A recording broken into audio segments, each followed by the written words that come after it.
Ya está hecho, cariño. Vendí la casita de la playa y el reloj del viejo. Por fin, algo útil de todo lo que nos dejó. Con lo que saqué nos alcanza para el crucero por el Mediterráneo, con todo incluido. Prefiero eso a ver cómo se cae, a pedazos esa casucha llena de arena y recuerdos.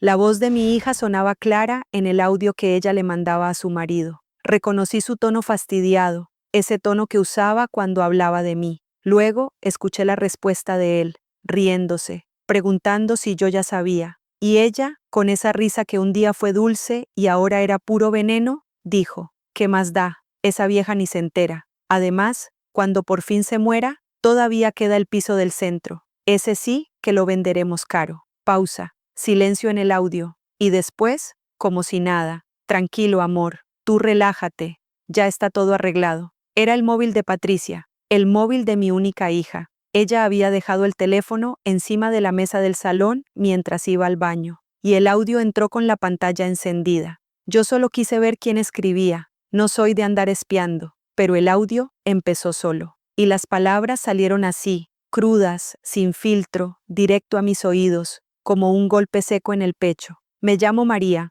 tengo 68 años y vivo en Málaga. Fui cajera de supermercado casi toda mi vida, desde los 19 hasta los 65. No soy una mujer complicada, nunca lo fui. Trabajé, crié a mi hija, cuidé a mi marido cuando enfermó del corazón, ahorré céntimo a céntimo. Durante más de 30 años, nuestro pequeño orgullo fue siempre el mismo, la casita de la playa en Torrox y el reloj de oro de mi esposo, que él heredó de su padre y juraba que algún día sería de nuestra hija. Siempre pensé que cuando yo faltara, Patricia tendría esas dos cosas como recuerdo de nosotros. La casita donde aprendió a nadar, donde corrió descalza sobre la arena, donde su padre le enseñó a hacer paella los domingos. Y el reloj, que ella miraba fascinada de niña cada vez que él se lo ponía para ir a trabajar. Yo me imaginaba a mi hija mirándolo de adulta, sonriendo, diciendo que ese reloj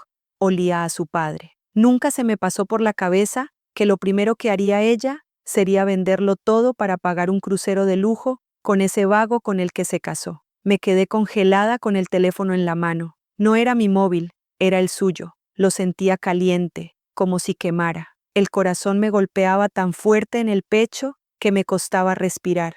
Las manos me temblaban tanto que tuve que dejar el aparato sobre la mesa porque pensé que se me iba a caer. Me mareé, literalmente. Tuve que sentarme despacio porque sentía que el suelo se movía, la casita de la playa, el reloj de Antonio, vendidos, y yo enterándome por accidente, porque un maldito audio se reprodujo solo. Patricia salió del baño preguntando si había sonado algo. Yo solo atiné a decir que me había parecido oír una notificación. Ella me quitó el móvil de la mano con un gesto rápido, como si yo fuera una niña que estaba tocando algo que no debía. Lo metió en el bolso y cambió de tema. Me dijo que tenía prisa, que había quedado con unas amigas para una cena. Me dio un beso en la mejilla, frío, mecánico, y se fue. Me quedé sola en mi salón, con el eco de sus palabras dándome vueltas en la cabeza. Vendí la casita de la playa, vendí el reloj del viejo. Esa vieja ni se entera. Cuando por fin se muera, esa vieja era yo. A veces, cuando se cuentan estas cosas, la gente pregunta cómo no lo viste venir, como si una madre tuviera un radar para detectar la maldad de sus propios hijos. La verdad es que yo no siempre fui tan ingenua. Simplemente nunca quise pensar que mi hija fuera capaz de algo así. Antonio y yo compramos la casita de Torrox cuando yo tenía 35 años. Él trabajaba de mecánico en un taller cerca del puerto. Yo ya llevaba años en el supermercado. No ganábamos mucho, pero íbamos guardando lo que podíamos. No eran grandes cantidades, 50 euros aquí, 100 allí, a veces 10 nada más. Recuerdo que él anotaba todo en una libreta azul, para la casa del mar. Tardamos casi 15 años en poder pagarla del todo. Costó 120.000 euros, que para nosotros era como decir 1.000.000. La primera vez que llevamos a Patricia, ella tenía 6 años. Todavía la recuerdo bajando del coche, corriendo hacia la arena con un cubo rojo en la mano, gritando que el mar olía a sal y a patatas fritas. Antonio la miraba como si hubiera colgado el sol. Decía que todo el esfuerzo valía la pena solo por verla así. En esas noches, cuando la niña ya dormía, él se sentaba conmigo en la terraza, con una cerveza en la mano, y me decía que algún día, cuando nosotros no estuviéramos, esa casita sería para ella, para que no nos olvidara. El reloj, bueno, el reloj era otra historia. Era un reloj de oro antiguo, con la correa ya gastada pero siempre brillante. Fue de su padre y antes de su abuelo. Antonio siempre decía que ese reloj había pasado de hombre en hombre y que estaba deseando romper esa tradición y dárselo a su hija. Decía que las mujeres también podían heredar cosas importantes, que Patricia sería la primera mujer en llevarlo. Se lo mostraba a la niña y le decía que aquel reloj marcaba el tiempo de nuestra familia. Yo, tonta, me emocionaba con esas cosas. Antonio murió 4 años antes de ese audio maldito. Un infarto, de madrugada. Tenía 70, sí, pero todavía estaba fuerte. O yo quería creer que lo estaba. Una mañana simplemente no se levantó. Así de sencillo. Y así de horrible. Esa noche nos cambió la vida a Patricia y a mí. O eso pensé. Porque ahora, visto desde lejos, creo que en realidad ese fue el día en que mi hija empezó a mirarme como se mira a una cuenta bancaria, no como se mira a una madre. Los primeros meses después de su muerte, Patricia venía mucho a verme. Me traía comida, me acompañaba al médico, me ayudaba con los papeles. Me decía que no quería que yo me preocupara por nada, que ella se encargaba, que solo tenía que firmar donde me señalara, que para eso estaba mi hija, para cuidar de mí. Al principio todo sonaba tan bonito. ¿Quién no quiere creer que su hija la va a proteger cuando se queda viuda? Fue ella quien insistió en acompañarme al banco para poner las cosas a mi nombre. Allí me dijeron muchas palabras que no entendí del todo, pero yo confié. Firmé papeles porque Patricia me aseguró que eran para actualizar datos, para que yo cobrara la pensión sin problemas, para que todo estuviera más sencillo. También fue ella quien me convenció de que la casita de la playa era una carga. Me repetía que estaba lejos, que yo ya no conducía de noche, que mantener 2 casas era caro, que era mejor venderla algún día. Yo siempre le decía lo mismo, que no, que la casita no se vendía, que ese lugar era parte de nuestra familia, que era lo único que Antonio había querido dejarle a ella. Ella se molestaba, me decía que yo vivía en el pasado, que no entendía que hoy en día la gente ya no quería casas viejas en pueblos, que era mejor tener el dinero en el banco. Se enfriaba unos días, luego volvía más dulce, como si nada. Ese juego lo repitió muchas veces. Yo, que prefería la paz a las discusiones, solía ceder en casi todo, en todo, menos en la casita y en el reloj. Por eso, cuando escuché ese audio en mi salón, sentí que me arrancaban algo de dentro. No era solo una casa o un reloj, era la prueba de que Patricia había cruzado una línea que yo juraba que nunca cruzaría. Lo había hecho a escondidas, sin decirme nada, tratándome como si fuera una vieja tonta que no entiende de nada. Pasó un buen rato hasta que conseguí levantarme de la silla. Me ardían los ojos, pero no me caían lágrimas.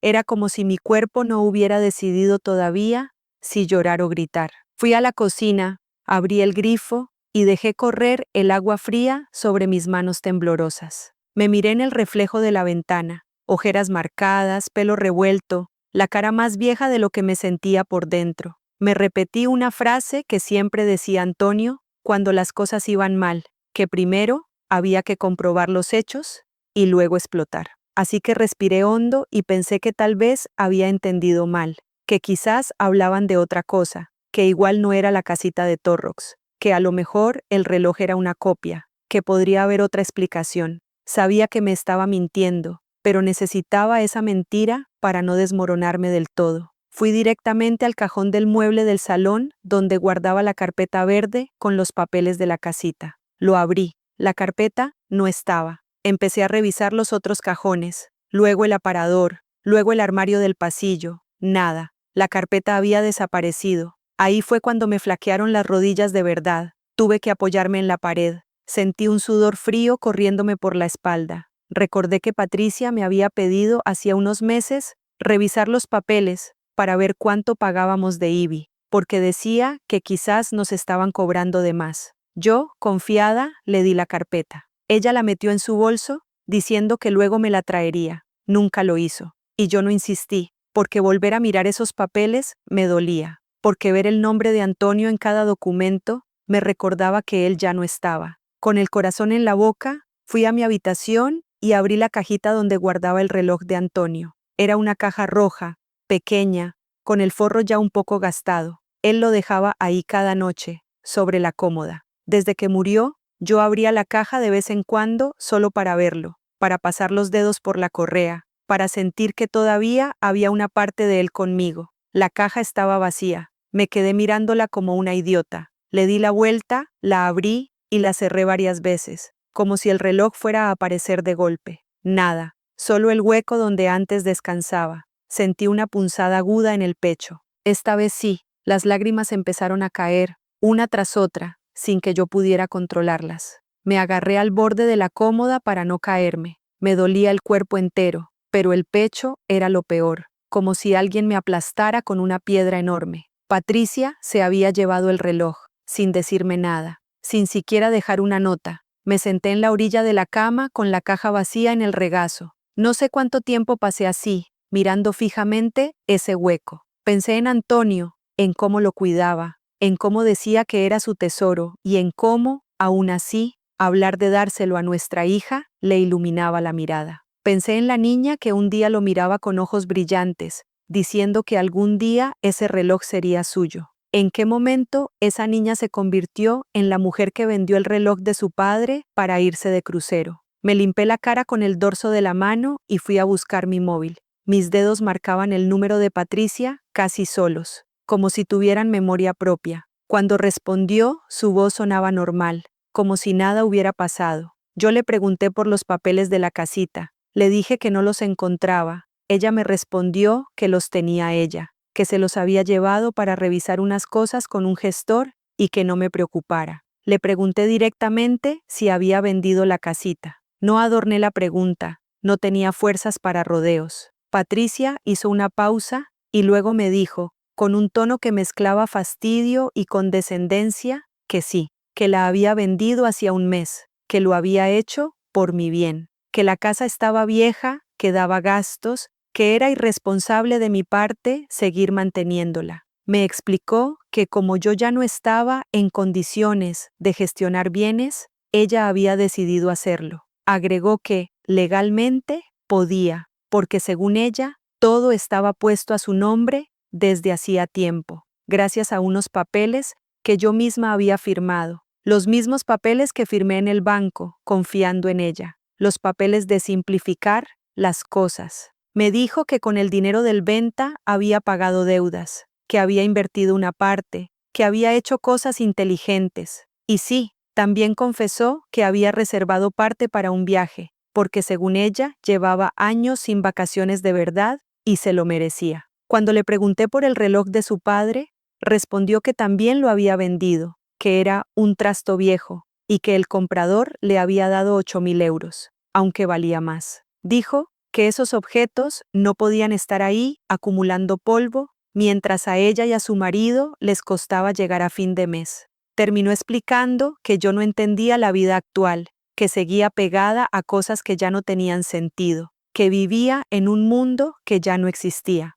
No gritó, eso fue lo peor. Habló tranquila, segura, como si estuviera explicando algo evidente a una niña pequeña, como si yo fuera un estorbo al que había que gestionar. Me dijo que lo había hecho sin decirme nada, porque sabía que yo me iba a poner dramática, que iba a llorar, que iba a victimizarme, que prefería que yo simplemente aceptara los hechos y siguiera adelante. Total, añadió, que a mis años no iba a usar ni la casita ni el reloj. Mi propia hija me estaba diciendo, en pocas palabras, que yo ya no contaba. Colgué la llamada con las manos heladas. Sentí que el estómago se me encogía. Tuve ganas de vomitar. Todo me daba vueltas. Me levanté para ir al baño, pero tuve que agarrarme de los muebles del pasillo para no caer. El piso parecía inclinarse bajo mis pies. Me miré en el espejo del baño y no me reconocí. Tenía la cara hinchada, los ojos rojos, el pelo pegado a la frente por el sudor.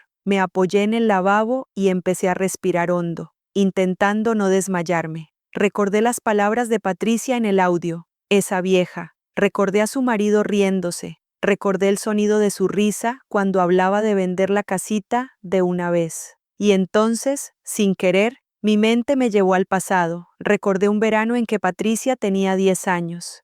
Antonio la había llevado temprano a la playa para enseñarle a bucear con gafas. Yo los observaba desde la toalla, con una revista en la mano que ni leía. Los veía a ambos en el agua, ella agarrada a su cuello, riéndose cada vez que una ola los levantaba. Cuando salieron, los dos traían la piel arrugada y los labios morados, pero los ojos les brillaban. Ella se sentó en la arena con su padre y le dijo que cuando fuera mayor quería llevarlo a un crucero, que lo invitaría con su primer sueldo. Antonio le dijo que no hacía falta, que con tenerla allí, riendo, ya era feliz. Ella insistió, dijo que quería devolverle todo lo que él había hecho por ella. Yo los escuchaba y pensaba que había criado a una niña agradecida, amorosa. Me pregunté cuándo se rompió eso. No fue de un día para otro, lo sé, fue de a poquito. Primero vinieron los comentarios sobre el dinero. Cuando empezó a trabajar en una tienda de ropa a los 20,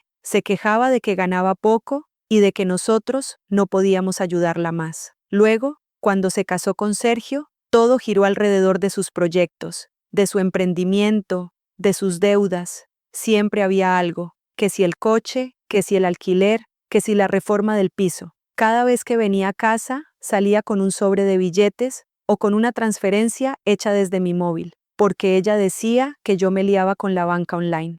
Sergio nunca me cayó bien, no porque fuera pobre, en mi casa nunca nos importó eso, era su actitud, un tipo de 30 y tantos que siempre tenía grandes ideas, pero nunca resultados. Cada vez que lo veía, estaba con el móvil en la mano, hablando de inversiones, de criptomonedas, de negocios. Pero la realidad era que pasaba más tiempo en el sofá que trabajando. Yo lo veía, pero cerraba la boca por no crear problemas con Patricia. Con los años, las cantidades de dinero que me pedían fueron creciendo. Empezamos con 100 euros para llegar a fin de mes. Luego, 500 para reparar el coche. Luego 5.000 para una deuda, luego 10.000 para invertir.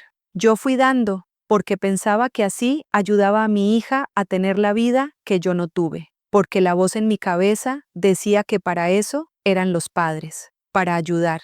Siempre pensaba que ya devolverían algo, que con el tiempo se equilibraría. Nunca devolvieron nada. Y cuando alguna vez mencionaba el tema, Patricia cambiaba de tema o se ponía a la defensiva, diciendo que la estaba echando en cara todo. Ahora, con el cuerpo temblando en ese baño, entendí que no se trataba solo de dinero, se trataba de cómo me veían. Yo no era una madre para ellos, era una fuente, una especie de cajero automático emocional y económico. Y ahora, cuando las cosas grandes entraban en juego, casas, relojes, herencias, yo no era ni siquiera eso, era un obstáculo que había que sortear. Me di una ducha fría intentando calmarme. No funcionó mucho, pero al menos dejó de temblarme un poco el cuerpo. Me puse el camisón y me senté en la butaca del dormitorio, al lado de la mesilla de noche, donde Antonio solía dejar sus gafas. Sentí su ausencia como un peso más. Pensé en llamarlo, como tantas veces hacía cuando estaba vivo para contarle las cosas.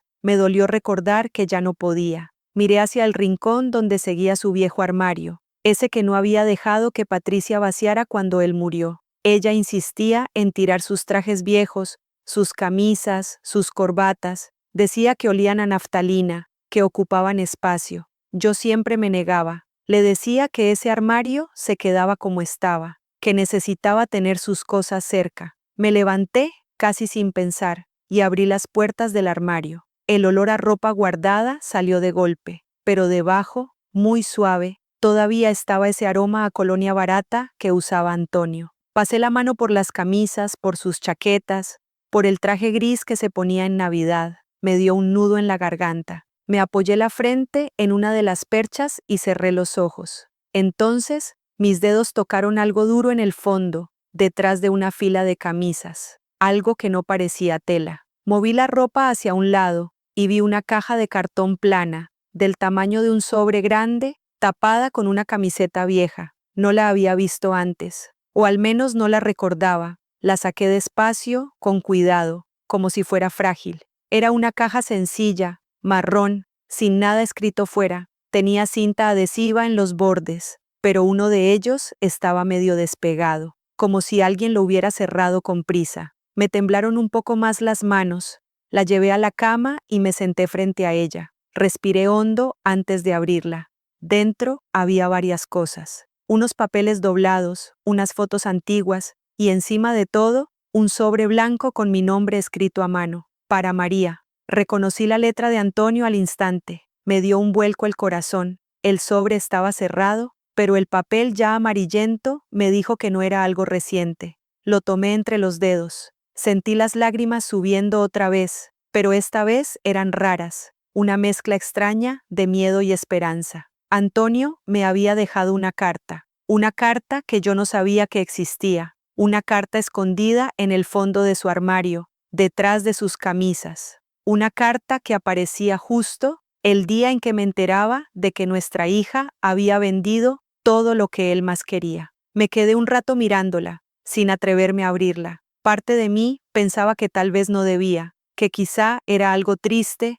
que quizá me haría más daño, pero otra parte, más fuerte, decía que si Antonio se había tomado el trabajo de esconderme una carta, era porque había algo que yo necesitaba saber.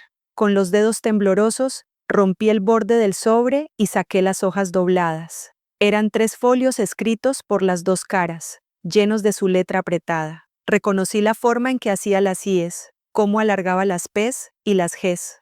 Por un segundo, fue como escuchar su voz. Leí las primeras líneas y sentí que el mundo volvía a inclinarse, pero de otra manera. Antonio había empezado escribiendo que si yo estaba leyendo esa carta, era porque él ya no estaría conmigo, que no quería que me enterara de todo esto cuando él estuviera vivo, porque temía que sufriera más de la cuenta. Y luego, en una frase que me heló la sangre, dijo que llevaba años preocupado por la forma en que Patricia hablaba del dinero y de nosotros. Decía que veía cosas que yo no quería ver, y que por eso había tomado una decisión que cambiaría todo. Me quedé ahí, con las manos apretando el papel, sintiendo que algo enorme estaba a punto de revelarse, algo que yo desconocía por completo sobre mi propia vida, sobre el futuro de mi hija, sobre las cosas que creía tener claras. Y por primera vez, desde que escuché el audio de Patricia,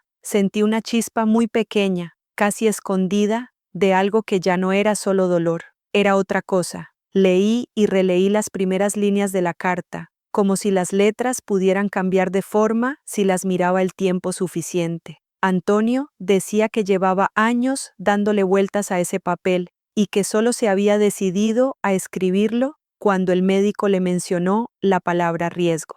Contaba que no quiso asustarme, que prefirió verme tranquila, pero que necesitaba dejarme por escrito cosas que nunca se atrevió a decir en voz alta. Explicaba que llevaba mucho tiempo observando a Patricia y a Sergio con otros ojos. Decía que los quería, que era su hija y que a él también le dolía verlos apurados de dinero, pero que había momentos en los que se le encendían todas las alarmas. Hablaba de comentarios que yo tal vez no escuché o no quise escuchar. Frases sueltas en la cocina, en el coche, en la playa. Comentarios sobre lo que valía la casita de Torrox, sobre cuánto podría sacar por el piso del centro, sobre lo poco rentable que era que 2 viejos mantuvieran propiedades que no usaban todos los días. Según él, había noches en las que no podía dormir pensando en eso. Contaba que alguna vez había oído a Patricia decir que cuando nosotros no estuviéramos, por fin iba a poder respirar, porque podría vender todo y empezar una vida nueva. Escribía que esa frase se le clavó en el pecho, igual que a mí se me clavaron las del audio. Decía que en ese momento entendió que para ella nuestras cosas no eran recuerdos ni esfuerzo, eran billetes con patas. Luego hablaba de mí. Decía que yo siempre miraba a nuestra hija con una ternura que a veces me dejaba ciega, que él me veía justificar cada gesto egoísta, cada desplante, cada falta de respeto, que siempre encontraba una excusa, el cansancio, el trabajo, los problemas con Sergio. Escribía que me amaba precisamente por esa capacidad de perdonar, pero que esa misma capacidad podía destruirme cuando él ya no estuviera para equilibrar las cosas. Remarcaba que no escribía para que yo odiara a Patricia, sino para que no me dejara pisar por nadie, ni siquiera por ella. A medida que avanzaba, la carta se volvía más concreta. Antonio contaba algo que yo, sinceramente, no imaginé nunca. Decía que, años atrás, cuando la madre de él murió, le había quedado una pequeña herencia que casi nadie conocía. Hablaba de un dinero que no era mucho al principio, unos 80.000 euros, y de un terreno medio abandonado cerca de Vélez que su madre había comprado en su juventud sin que nadie le hiciera mucho caso. Él nunca lo contó demasiado porque no le gustaba presumir de nada, y porque decía que esa era una carta guardada para cuando vinieran curvas. Según la carta, con esos 80.000 euros y con algunos ahorros suyos, había comprado hacía 15 años un edificio pequeño en Málaga, en una zona que en aquel momento no era tan codiciada como ahora. Un edificio viejo, de 3 plantas, con 4 pisos en total y un local en la planta baja. Explicaba que no me habló de eso con todos los detalles, porque sabía que yo me agobiaba con las cosas grandes, que a mí me daba vértigo pensar en hipotecas, reformas y alquileres. Por eso, decía, prefirió llevar el tema casi en silencio, contándome lo justo, que había hecho una inversión para la jubilación y que estaba saliendo bien. En la carta lo ponía claro, ese edificio era suyo. Bueno, ahora mío. Estaba completamente pagado desde hacía años. Los pisos se alquilaban y el local también. Y con eso él había ido llenando una cuenta que teníamos en un banco al que yo casi nunca iba porque me parecía que era de ricos. Decía que las rentas de esos pisos habían sido nuestra red secreta cada vez que yo pensaba que solo vivíamos de mi sueldo de cajera y de los arreglos del taller. Y entonces, de repente, encontré un nombre y una dirección que me dejaron helada, la del piso donde vivían Patricia y Sergio. En una de las páginas, Antonio explicaba que cuando Patricia se casó, él quiso ayudarla a empezar. Ella insistía en que quería vivir en una zona buena, cerca del centro, en un piso grande, con terraza y garaje. A nosotros se nos encogía el cuerpo de solo escuchar los precios. Yo le decía que buscara algo más sencillo, que empezara poco a poco. Pero él, con ese orgullo de padre que no quería que nadie dijera que su hija vivía en un sitio modesto, se inventó una solución. En lugar de soltarles el dinero en efectivo, ofreció uno de los pisos del edificio. No se lo dio directamente, al menos no legalmente. En la carta aclaraba que prefirió hacerlo como alquiler a precio casi simbólico. Un contrato especial para que ellos sintieran que pagaban algo, pero que en realidad era una ayuda. Les cobraba 600 euros mensuales cuando en la zona ya se pedían 1.000 o 1.200. Y lo hacía así porque, según él, si se lo regalaba todo, Patricia no lo valoraría nunca. Yo me acordaba perfectamente del día en que Patricia nos contó que habían encontrado un piso bueno, bonito y barato. Decía que habían tenido suerte con el casero, un hombre mayor muy majo que les había dejado un precio estupendo. Antonio y yo nos miramos aquella vez y él me guiñó un ojo. Yo sonreí pensando que la vida a veces era generosa. Ahora, leyendo la carta, entendí la verdad. El casero era él, y el piso no era solo un piso, era parte de un edificio entero que yo ahora descubría que formaba parte de mi vida. Antonio relataba que había hecho todo eso a través de un gestor de confianza, que el contrato de alquiler estaba a nombre de una pequeña sociedad que creó para separar las cosas. Todo eso sonaba a palabras grandes, pero él lo explicaba de una forma sencilla. Era su manera de que, si algún día todo se enredaba, nadie pudiera meter la mano con facilidad. Y ahí venía la parte que me hizo literalmente sentarme otra vez en la cama porque las piernas no me respondían. En una página, con letras más grandes, casi como si quisiera que no se me pasara, explicaba que, en su testamento, había dejado claro que todo ese edificio, el terreno de Vélez y el dinero acumulado en la cuenta de las rentas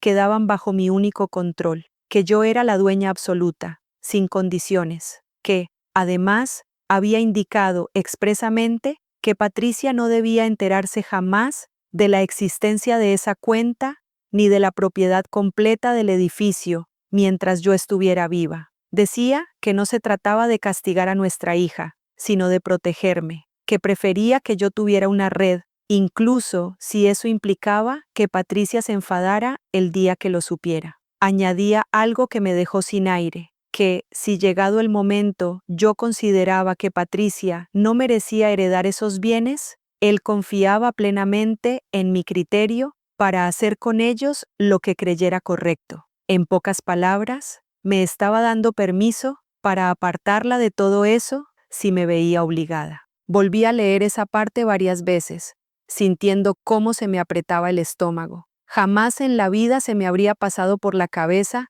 que Antonio, tan paciente, tan conciliador, hubiera pensado en algo así. Él siempre era el que buscaba la paz cuando yo me enfadaba con nuestra hija. Era el que decía que era joven, que ya maduraría, y sin embargo, ahí estaba, negro sobre blanco. Él había visto cosas que yo no había querido ver. En otro párrafo, explicaba que el terreno de Vélez tenía más valor del que yo imaginaba. Contaba que, con el tiempo, algunos vecinos habían vendido sus parcelas a una empresa interesada en construir allí un complejo rural. Él no quiso vender. Decía que prefería esperar, que ese terreno, aunque ahora solo fuera un pedazo de tierra con 4 olivos viejos y una casita en ruinas, algún día podría servir para algo importante. No sabía para qué exactamente, pero estaba seguro de que yo encontraría el uso adecuado cuando llegara la hora. Lloré sobre esas líneas. Las lágrimas caían y dejaban manchas redondas en el papel.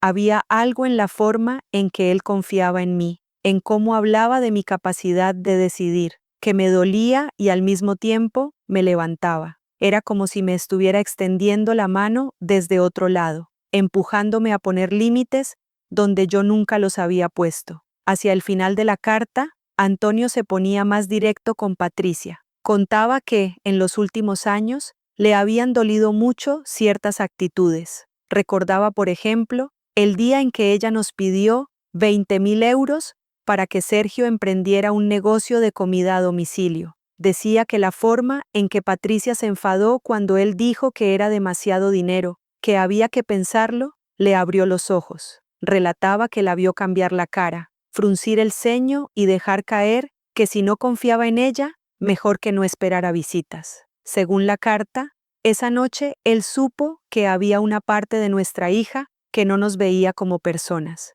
sino como una herramienta, y eso le rompió algo por dentro. Sin embargo, también decía que no había dejado de quererla, que por eso no había cortado la relación ni hecho dramas. En cambio, tomó decisiones silenciosas, poner las cosas más importantes a mi nombre, buscar un gestor que entendiera su miedo, dejar por escrito todo lo que no se atrevería a decir en la mesa del salón. En el último párrafo, me pedía algo concreto. Me pedía que, si algún día Patricia cruzaba una línea que yo considerara imperdonable, no me quedara quieta, que no hiciera lo de siempre, llorar, perdonar y seguir abriendo la puerta como si nada. Me pedía que recordara que yo tenía valor por mí misma, que lo que habíamos construido no era un botín para nadie, que podía decir basta. Y casi al final, en una frase sencilla, dejaba caer una idea que se me quedó dando vueltas. Según él, a veces las personas necesitaban tocar fondo y perder comodidades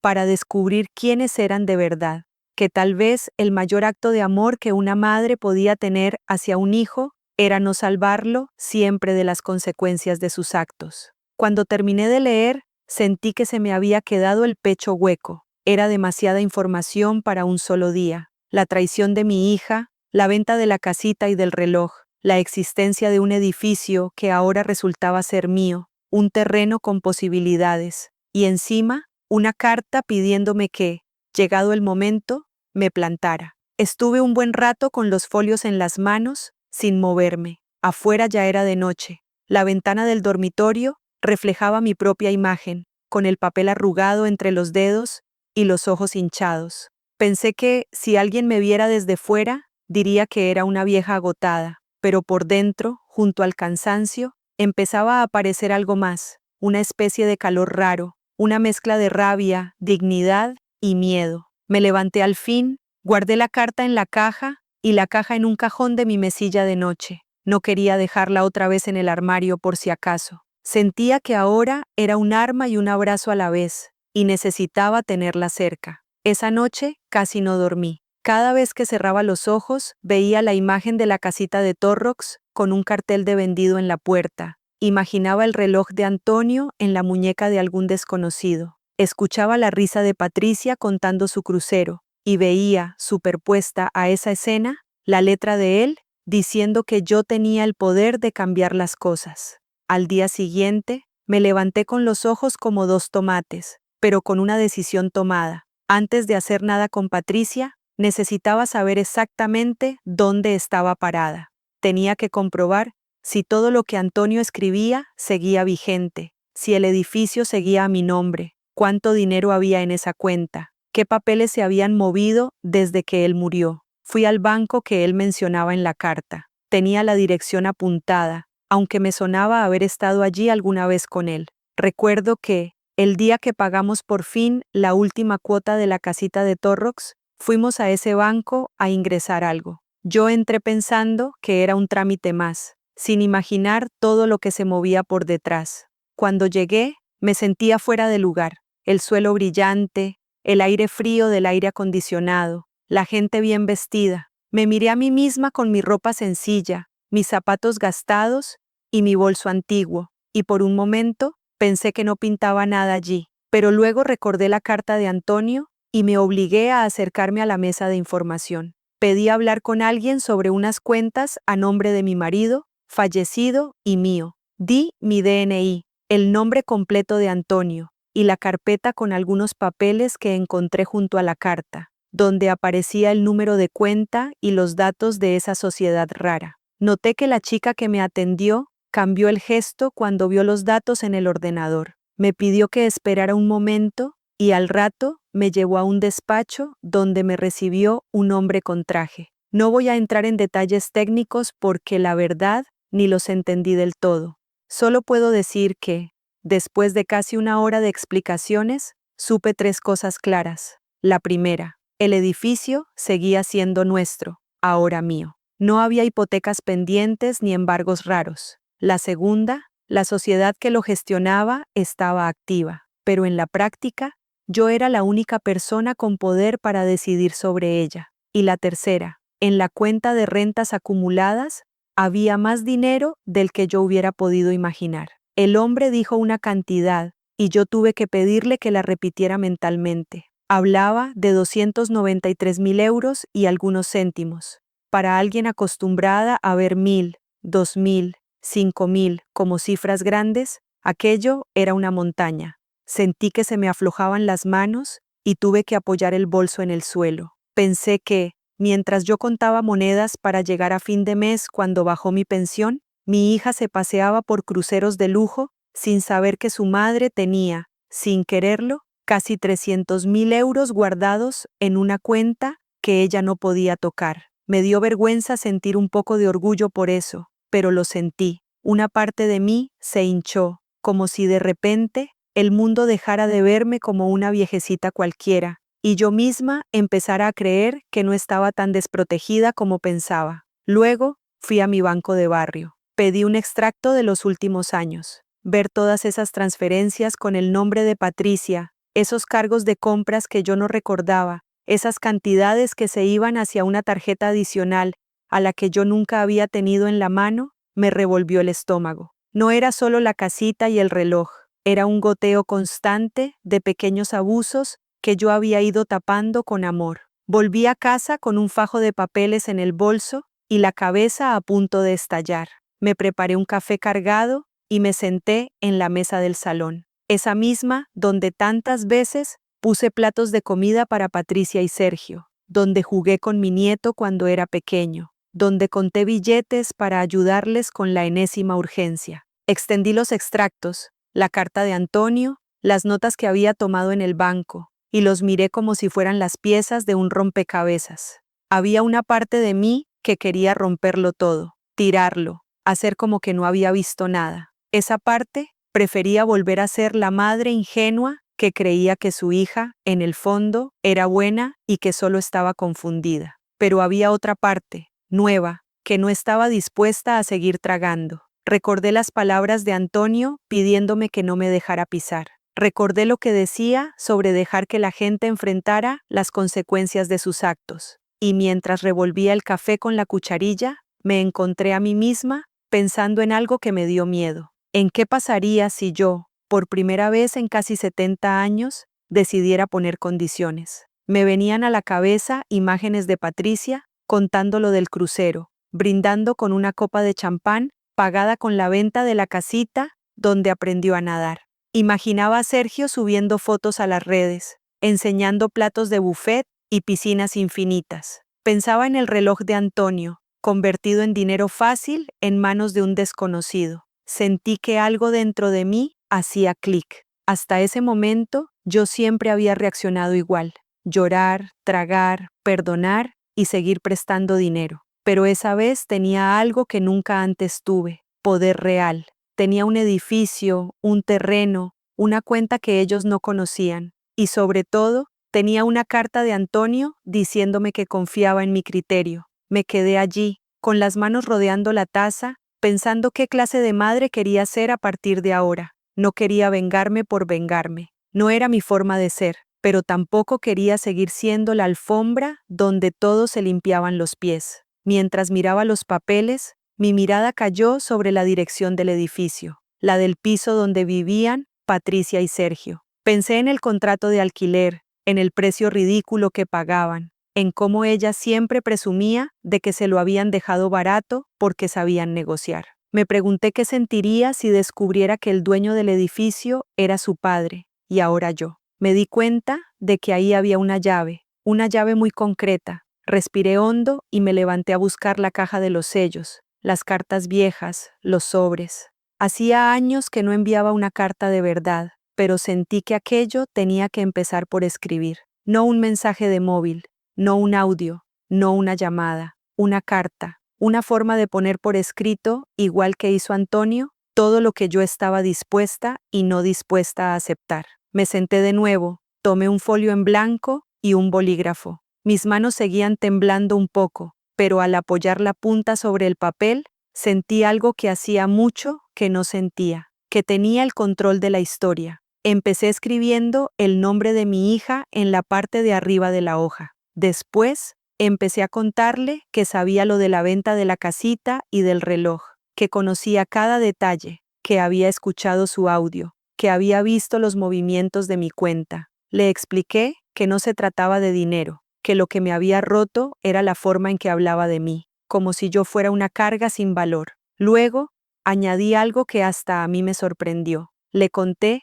que era la dueña del edificio donde vivían, que el casero del que tanto hablaban siempre había sido su padre. Le expliqué que el contrato estaba a nombre de una sociedad que ahora estaba bajo mi control y que por primera vez iba a usar ese control. Escribí que, a partir de ese momento, no seguiría permitiendo que se aprovecharan de mí, que el alquiler dejaría de ser simbólico y pasaría a ser el de mercado, que, si no podían pagarlo, tendría que buscar otra solución. Y dejé claro que ya no habría transferencias automáticas, que no iba a pagar más deudas de Sergio, ni tarjetas, ni caprichos. Pero mientras escribía esas líneas, otra parte de mí se resistía a la idea de simplemente echarlos a la calle. Yo podía estar herida, enfadada, pero seguía siendo madre. Y aunque no quería seguir pagando sus lujos, tampoco quería ser igual de cruel que ellos estaban siendo conmigo. Me acordé de la frase de Antonio sobre tocar fondo y las oportunidades.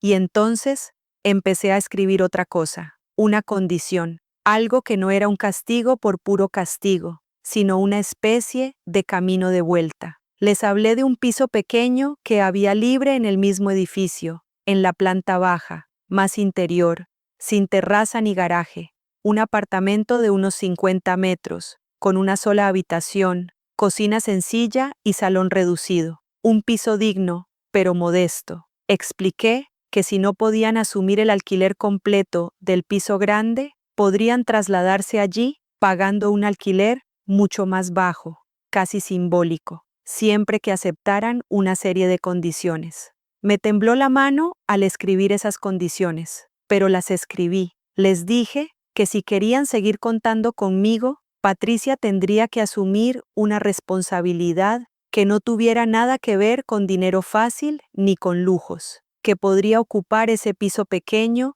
si, durante al menos un año, dedicaba un mínimo de 20 horas a la semana a trabajo voluntario en un hogar de ancianos del barrio. Un lugar donde vería caras arrugadas, manos temblorosas, vidas enteras resumidas en una habitación de 10 metros. Gente que daría lo que fuera por una visita sincera de un hijo. Añadí que yo misma hablaría con la directora del centro para organizarlo, que no iba a ser un voluntariado de foto para redes, sino un compromiso real. Cambiar pañales, dar de comer, acompañar en las noches, escuchar historias repetidas 1000 veces, cosas que cansan, que huelen, que pesan. Mientras lo escribía, sentía una mezcla de culpa y convicción. Parte de mí pensaba que tal vez estaba yendo demasiado lejos. Otra parte, la que se parecía más a la voz de Antonio en la carta, me decía que quizá ese era precisamente el tipo de sacudida que Patricia necesitaba para mirarse en el espejo. Terminaba la carta diciéndole que no iba a rogarle nada, que tenía 30 y muchos años, que sabía perfectamente lo que hacía, que, si aceptaba las condiciones, yo estaría dispuesta a seguir siendo un apoyo, a enseñarle todo lo que había detrás del edificio y del terreno, a hablarle de verdad del esfuerzo de su padre, que si no las aceptaba, entendería que para ella yo no era una madre, sino un banco, y actuaría en consecuencia. Cuando puse el punto final, noté que estaba sudando, me dolía la mano de tanto escribir, los dedos rígidos, la espalda cargada, pero al mismo tiempo sentía una especie de calma, una calma rara, nueva. Doblé la carta con cuidado, la metí en un sobre y escribí su nombre y su dirección. Miré el sobre un buen rato encima de la mesa, como si todavía pudiera arrepentirme. Sabía que, en cuanto saliera de casa y lo echara al buzón, empezaría una etapa distinta, una que me daba miedo, pero que ya no estaba dispuesta a evitar. Al final, me levanté, cogí el bolso y el sobre, bajé las escaleras despacio para no marearme y caminé hasta el buzón de la esquina. Cada paso me pesaba, pero también me sostenía una idea clara. Ya no estaba actuando desde el miedo, sino desde algo que había estado dormido muchos años. Cuando el sobre cayó dentro del buzón con un ruido seco, supe que no había vuelta atrás. Los días después de echar la carta al buzón se me hicieron eternos. Cada vez que sonaba el móvil, el corazón se me subía a la garganta. Cada notificación de mensaje, cada vibración, me tensaba los hombros.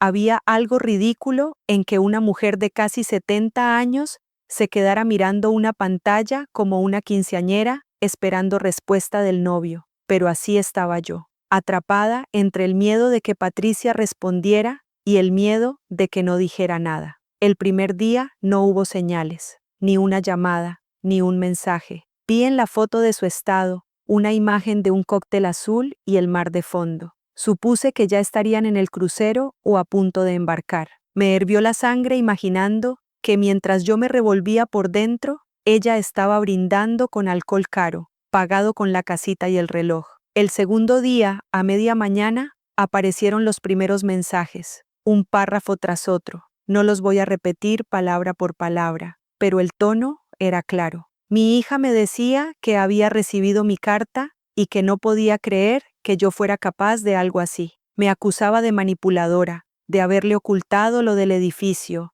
de estar vengándome por la venta de la casita. Decía que el piso donde vivía era suyo de corazón, que ella había hecho su vida allí, que yo no podía echarla como si fuera una desconocida. Añadía que, si Antonio estuviera vivo, se pondría de su parte. Mientras leía, sentía que cada frase me pinchaba en un sitio distinto. Ella no mencionaba ni una sola vez el dolor que me había causado. No decía nada de la forma en que habló de mí, ni del reloj, ni de los años de ayuda. Todo giraba en torno a lo injusta que yo estaba siendo con ella. En otro mensaje, me decía que el tema del voluntariado en el hogar de ancianos era una humillación. Lo llamaba castigo. Me reprochaba que estuviera usando mi posición, para obligarla a hacer cosas que no quería. Decía que no tenía tiempo, que su vida ya era bastante complicada, que no iba a pasar sus días limpiando culos de desconocidos solo porque a mí me diera la gana. Le di vueltas a cada una de esas frases sentada en la cocina,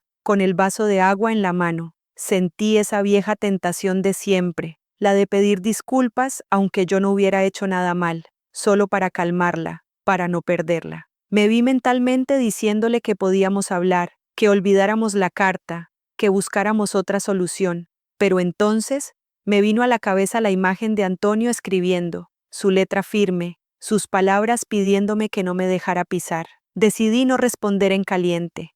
Apagué el móvil, lo dejé boca abajo sobre la mesa y me fui a hacer cosas pequeñas. Doblar ropa, regar las plantas, ordenar cajones. Cada tarea era una excusa para no abrir esa puerta todavía. Necesitaba llegar al momento en que la viera cara a cara, sin pantallas de por medio. El tercer día, cuando volvía del supermercado con las bolsas de la compra, la encontré esperándome en el portal.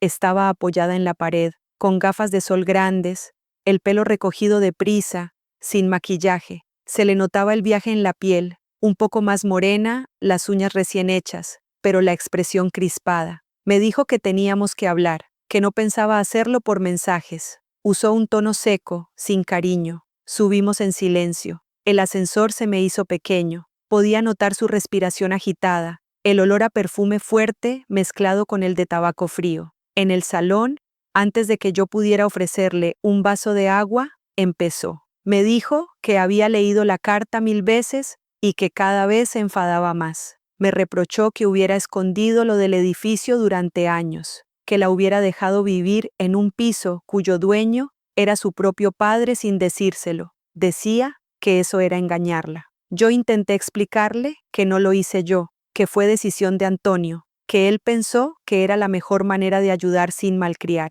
pero ella no quería escuchar. Comentó que lo del aumento de alquiler era imposible, que no podían pagar una cifra de mercado, que estábamos en una crisis y que yo no tenía ni idea de lo que costaba todo. Enumeró sus gastos, el coche, el colegio del niño, las cuotas de las tarjetas, las deudas de Sergio. Lo ponía todo encima de la mesa, como si yo hubiera obligado a alguien a vivir por encima de sus posibilidades. Cuando mencioné lo del piso pequeño, en planta baja, se echó a reír sin humor. Dijo que no pensaba rebajar su nivel de vida, que no era una cualquiera. Llamó al apartamento agujero y dijo que ella no había trabajado toda la vida para acabar en un sitio sin luz ni terraza. Me dolió escucharlo, porque yo sabía que era un piso sencillo pero digno, mejor que muchos en los que habíamos vivido su padre y yo. Se puso especialmente dura cuando llegamos al tema del voluntariado. Me dijo que lo que yo quería era castigarla, hacerla sentir culpable, que estaba enferma de la cabeza. Dijo que, si yo quería ayudar a ancianos, que fuera yo, que ella no tenía por qué cargar con mis traumas. Insistió en que su vida ya era bastante complicada como para encima soportar lloriqueos de viejos desconocidos. La oía y se me revolvía algo en el estómago. No era solo lo que decía, era la forma. No había rastro de vergüenza por lo de la casita o el reloj, ni un gesto de arrepentimiento. Todo el foco estaba en lo que ella iba a perder si yo me mantenía firme.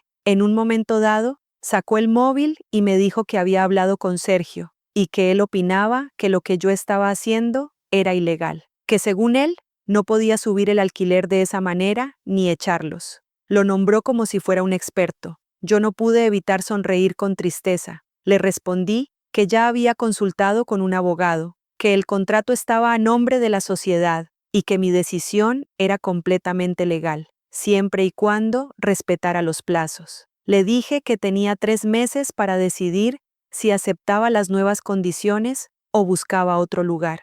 Patricia se quedó callada unos segundos. Vi algo parecido al miedo cruzarle la mirada. Después cambió de estrategia. En lugar de gritar, se echó a llorar. Se llevó las manos a la cara. Dijo que no podía creer que su propia madre estuviera poniéndola en la calle. Me recordó todos los momentos en que, según ella, había estado a mi lado. Cuando murió Antonio, cuando me operaron de la rodilla, cuando me acompañó al médico. Me acusó de tirar esa relación a la basura por un simple reloj y una casa vieja. De nuevo, ni una palabra sobre lo que me había destrozado de verdad, el desprecio, las palabras esa vieja, la risa mientras planeaba el crucero. Yo la miraba y sentía el corazón desgarrarse, pero también notaba algo distinto, una especie de claridad fría. Le expliqué, con calma, que yo no la estaba echando sin más. Le estaba ofreciendo una alternativa y una oportunidad. Le dije que si aceptaba el piso pequeño y el compromiso con el hogar de ancianos, no solo no la abandonaría,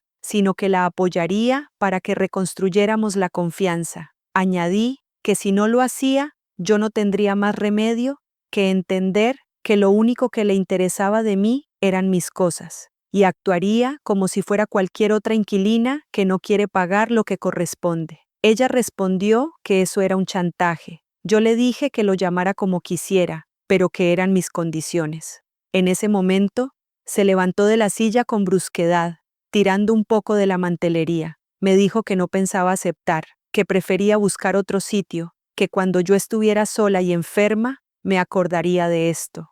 Salió dando un portazo. Cuando se fue, me quedé un rato mirando la puerta cerrada. Sentía náuseas. Me preguntaba si me había pasado, si había sido demasiado dura. Por poco estuve a punto de correr tras ella, volver a lo de siempre, decir que olvidáramos todo. Pero me obligué a quedarme sentada. Me agarré al borde de la mesa y recordé la carta de Antonio. Él me pedía que no cediera ante el primer llanto. Los días siguientes fueron una montaña rusa. No había noticias directas de Patricia, pero sí pequeñas señales. A través de una vecina, supe que Sergio había perdido otro trabajo. Por los estados del móvil vi menos fotos de restaurantes y más frases sobre la injusticia de la vida. Un día, mi nieto me llamó para preguntarme si habíamos peleado. Decía que sus padres estaban de mal humor y que hablaban a gritos. Eso fue lo que más me dolió, saber que el niño estaba en medio de todo.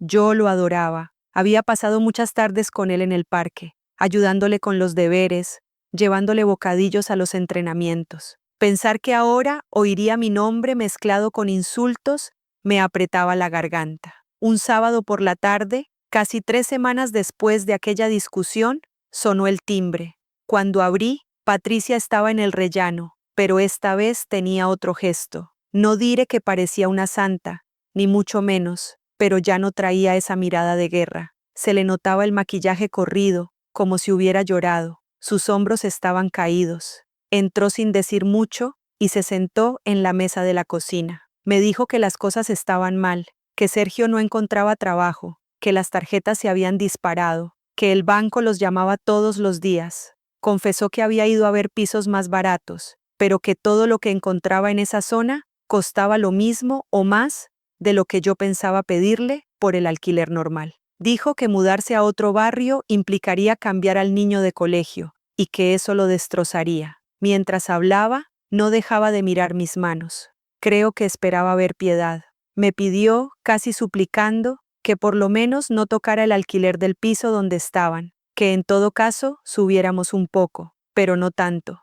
Me prometió que se pondría a buscar más trabajo, que Sergio se pondría las pilas, que todo cambiaría. Ahí fue donde tuve que hacer el esfuerzo más grande. Cada célula de mi cuerpo de madre quería ceder, decir que sí, que lo dejábamos como estaba, que ya veríamos más adelante. Pero otra parte, la que había despertado al leer la carta, sabía que si lo hacía, todo volvería a ser igual en cuestión de meses. Le dije que no, que el alquiler del piso grande se iría al precio de mercado, con un plazo para adaptarse. Le recordé la opción del piso pequeño y el voluntariado. Le repetí, despacio, las condiciones. Alquiler simbólico durante 1 año, siempre que ella acreditara esas 20 horas semanales en el hogar de ancianos. Después de ese año, podríamos sentarnos a hablar de otras cosas. Patricia se quedó callada. Me observó como si estuviera intentando descubrir si iba en serio. Me preguntó si de verdad era incapaz de bajarme del burro. Yo le respondí que esta vez no era burro, era dignidad. Fue entonces cuando, por primera vez en toda esta historia, la vi flaquear de verdad. Bajó la mirada, se frotó la frente y admitió que estaba cansada. Dijo que la vida que llevaba la tiene agotada, que se sentía presionada por todas partes, que Sergio no era el apoyo que ella esperaba, Me confesó que el crucero había sido un intento desesperado de escapar de todo, de sentirse rica y libre por unos días, aunque fuera con dinero que no le pertenecía. Lo dijo sin usar esas palabras exactas, pero eso era lo que se desprendía. Añadió que, cuando estaba en el barco, hubo una noche en que no pudo dormir pensando en que yo me enteraría de la venta de la casita, pero no paró. Pensó que ya lo gestionaría después, que ya me convencería de que era por mi bien. Esa grieta de sinceridad fue suficiente para que mi voz se suavizara. Le dije que no la odiaba, que la seguía queriendo, pero que tenía que haber consecuencias. Le expliqué que si aceptaba, no lo tomaría como un castigo, sino como una oportunidad para mirar la vida de otra manera. Le conté que, cuando trabajaba en el supermercado, veía a muchas personas mayores venir solo a hablar un rato conmigo porque no tenían a nadie más. Me preguntó qué tenía que hacer exactamente. Ahí fue donde empecé a notar un cambio. No era un sí rotundo, pero ya no era un no absoluto. Le expliqué el plan, que yo había ido unos días antes al hogar de ancianos del barrio y había hablado con la directora, una mujer llamada Carmen, que llevaba allí más de 20 años. Le había contado mi situación, sin entrar en todos los detalles, y ella se mostró dispuesta a recibir a Patricia como voluntaria, con las condiciones que acordáramos. Le expliqué que el trabajo no iba a ser glamuroso. Habría días de levantar gente de la cama, ayudar a ducharse, cambiar ropa, limpiar babas y vómitos, aguantar malhumores. Pero también habría momentos de sentarse a escuchar historias, de acompañar en la merienda, de sostener manos temblorosas. Patricia me dijo que lo pensaría. Yo le respondí que tenía 2 semanas para decidir, porque los plazos legales para el alquiler corrían. Nos quedamos un rato en silencio. Ella bebió agua, se limpió la nariz con un pañuelo y al final se levantó. Me dio un beso rápido en la mejilla, frío todavía, y se fue. Aquellas 2 semanas fueron raras. No sabía qué quería que pasara. Una parte de mí deseaba que aceptara, que hubiera una esperanza de cambio. Otra, cansada, casi prefería que se fuera sin más, que yo pudiera seguir con mi vida en paz sin tanta intensidad. Pero cada vez que pensaba en mi nieto, en su cara cuando me abrazaba, me venía un nudo a la garganta. No quería perderlo también. El día que se cumplía el plazo, me llamó. Su voz sonaba apagada. Me dijo que había decidido aceptar el piso pequeño y el voluntariado. Aclaró que no lo hacía porque pensara que yo tenía razón, sino porque no veía otra salida. Lo dijo con orgullo herido, pero sinceramente, a esas alturas, me daba igual por qué lo hacía. Lo importante era que daba el paso. Empezó el lío de la mudanza, ver cómo bajaban sus muebles por las escaleras, los cuadros,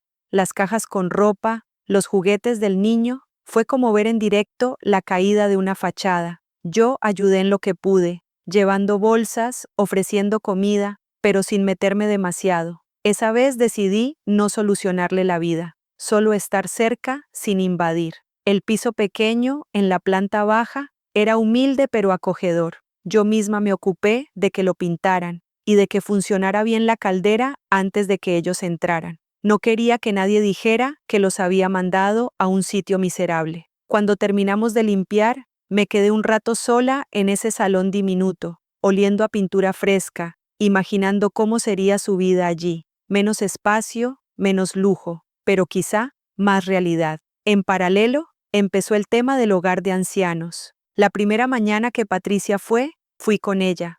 Caminamos en silencio hasta el edificio, un bloque sobrio, con fachada algo gastada pero limpia. En la puerta, un cartel indicaba el nombre del centro y el horario de visitas. Al entrar, nos envolvió el olor, mezcla de desinfectante, comida cocida y algo más difícil de describir. Ese aroma que tienen los lugares donde vive mucha gente mayor. La directora, Carmen, nos recibió en su despacho. Le expliqué a Patricia que aquella mujer sabía que ella venía a hacer voluntariado de forma regular. Carmen le detalló las tareas: ayudar en el comedor, acompañar en paseos cortos, leer para quienes ya no veían bien, echar una mano en actividades. Le dejó claro que, aunque fuera voluntaria, debía ser responsable, cumplir horarios, avisar si no podía ir.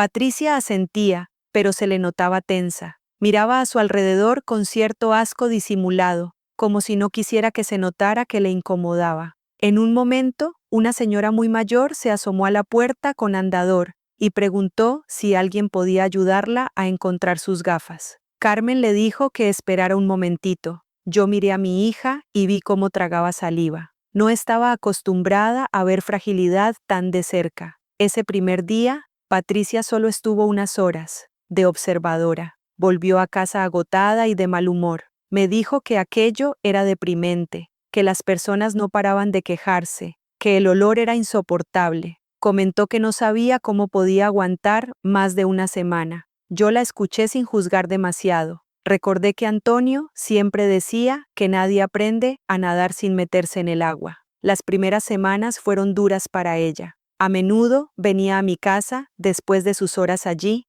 y me contaba, entre quejas, lo que había visto. Decía que una señora se pasaba el día llorando porque sus hijos no la visitaban. Otra repetía la misma historia del novio de juventud 20 veces seguidas. Un señor insultaba a todos porque no quería que le ayudaran a bañarse. Un día incluso tuvo que presenciar cómo se llevaban a una residente en ambulancia. Mientras relataba, yo la dejaba hablar. Notaba que, bajo la capa de fastidio, había algo moviéndose. Se quejaba de que el tiempo no pasaba, pero al mismo tiempo contaba detalles concretos. La forma en que una abuela doblaba sus pañuelos, el modo en que un señor guardaba las fotos de su esposa en la mesilla, la risa nerviosa de un anciano cuando le acercaban el postre. Poco a poco, algo fue cambiando en su manera de contarlo. Al principio se refería a ellos como viejos, luego empezó a llamarlos abuelos, después empezó a utilizar sus nombres.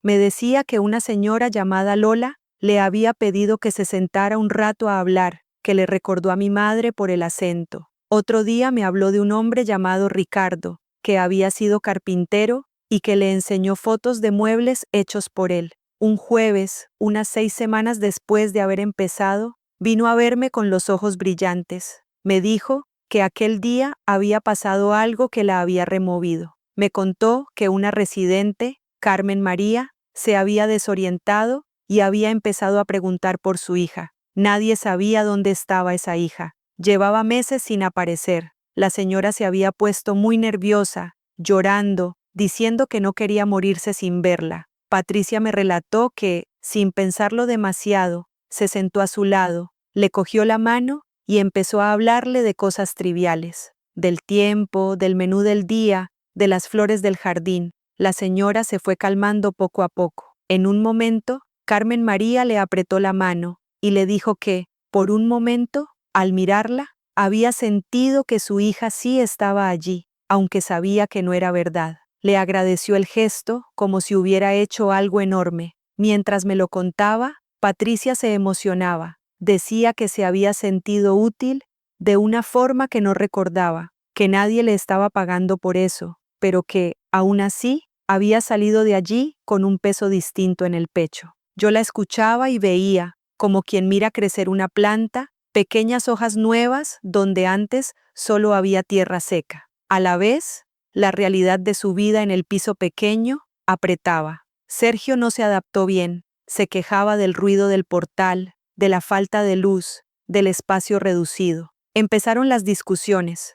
Un día, mi nieto vino a mi casa con una mochila y me dijo, con la voz bajita, que sus padres habían tenido una pelea fuerte. Me confesó que su padre decía que no pensaba vivir como un pobre. A los pocos días, supe que Sergio se había ido a casa de sus padres. Patricia llegó entonces a mi cocina con ojeras profundas. Dijo que se sentía fracasada, que su marido la culpaba de todo, que la llamaba débil por aceptar mis condiciones. Me preguntó si creía que había hecho mal en aceptar el voluntariado. Yo le respondí que eso solo podía responderlo ella, pero que, por lo que me contaba, allí estaba encontrando algo que en otros sitios no había sentido. Me dijo una frase que me sorprendió, que, en el hogar de ancianos, por primera vez en mucho tiempo, no sentía que tuviera que demostrar nada, que esas personas no la miraban por su ropa, por su coche, por su piso, sino por la paciencia que les dedicaba,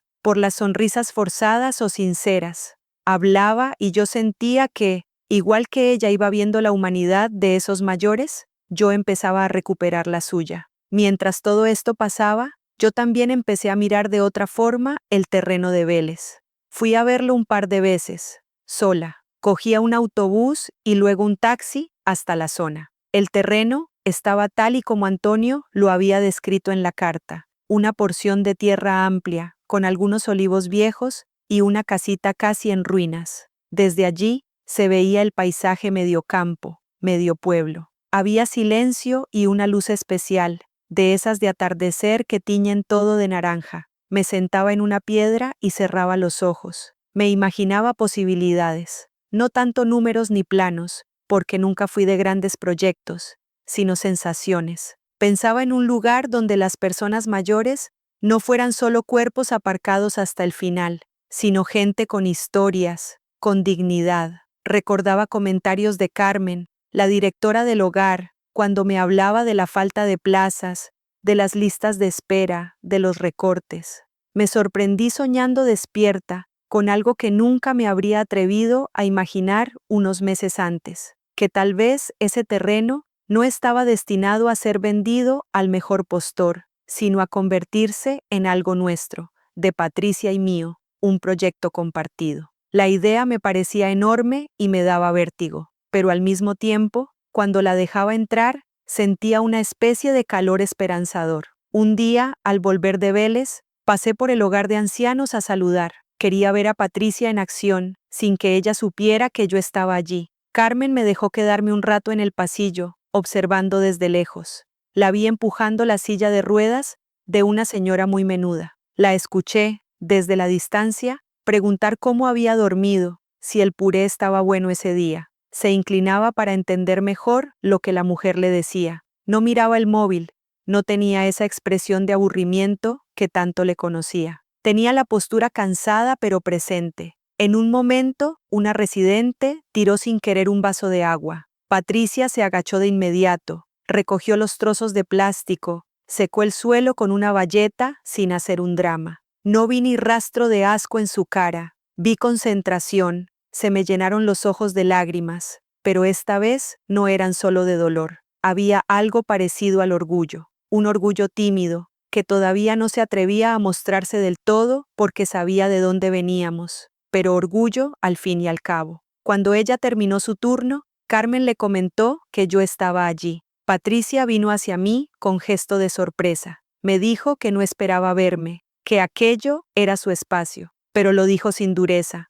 más bien con pudor, como si le diera vergüenza que yo la viera haciendo cosas que antes hubiera despreciado. La acompañé hasta la salida. Me contó, mientras caminábamos, que Carmen le había propuesto hacer un curso de auxiliar de geriatría que ofrecía el ayuntamiento. Dijo que parte de ella pensaba que estaba loca por siquiera considerarlo, pero otra parte se lo tomaba en serio. Me preguntó qué opinaba.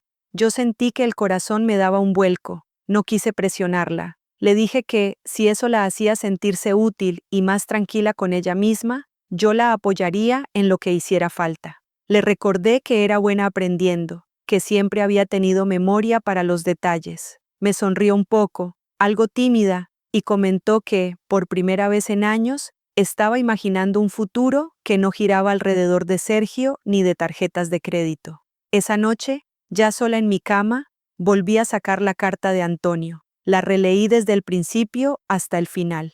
Al llegar al párrafo en el que hablaba del terreno de Vélez y de su intuición de que algún día serviría para algo importante, me detuve. Me pareció verlo sentado a mi lado, con ese gesto suyo de tocarse la barbilla cuando pensaba en serio. Me pregunté qué pensaría él si viera a su hija ayudando a una anciana a comer, si la viera planteándose estudiar para trabajar con mayores. Me imaginé su sonrisa, una mezcla de orgullo y alivio. Sentí que, de alguna manera rara, él había preparado el escenario para todo esto años antes, cuando aún ninguno de nosotros sabía por qué. Cerré los ojos y por primera vez desde que vendieron la casita de Torrox y el reloj, tuve una imagen que no me apretó el pecho, sino que lo aflojó un poco. Me vi junto a Patricia, en ese terreno, mirando un edificio nuevo levantarse poco a poco. No un complejo de lujo, sino un lugar sencillo y digno para personas mayores.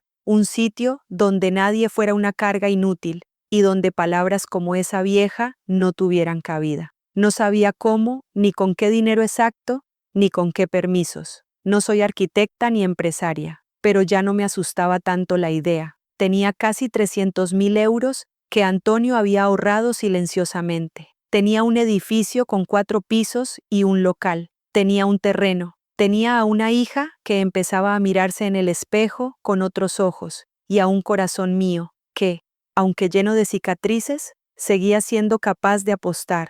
Lo que aún no sabía era que, para llegar hasta ese punto, todavía nos quedaba pasar por una última prueba, una más de esas que te ponen frente al espejo y te obligan a elegir de qué lado quieres estar. Pero en ese momento, en la oscuridad de mi habitación, abrazando la carta de Antonio contra el pecho, me permití, por primera vez en mucho tiempo, sentir algo parecido a la esperanza. Al día siguiente de releer la carta, me desperté con una sensación extraña en el pecho, como si hubiera pasado algo importante y mi cuerpo lo supiera antes que mi cabeza. Durante semanas había vivido entre papeles, discusiones y descubriendo cosas que no sabía de mi propia vida. Ahora, por primera vez, sentía que el caos empezaba a ordenarse en mi mente, aunque quedaran cabos sueltos.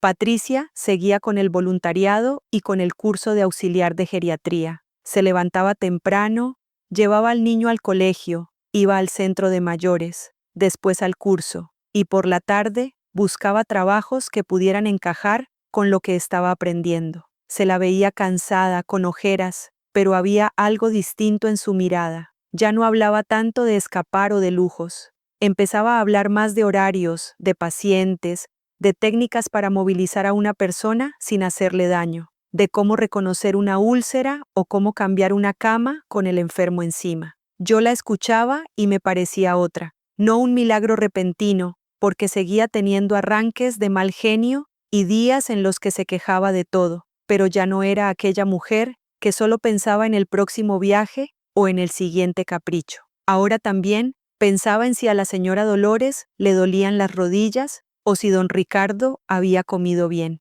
El último golpe vino una tarde de otoño, cuando ya llevaba casi 9 meses en el hogar de ancianos. Llovía y el cielo estaba gris.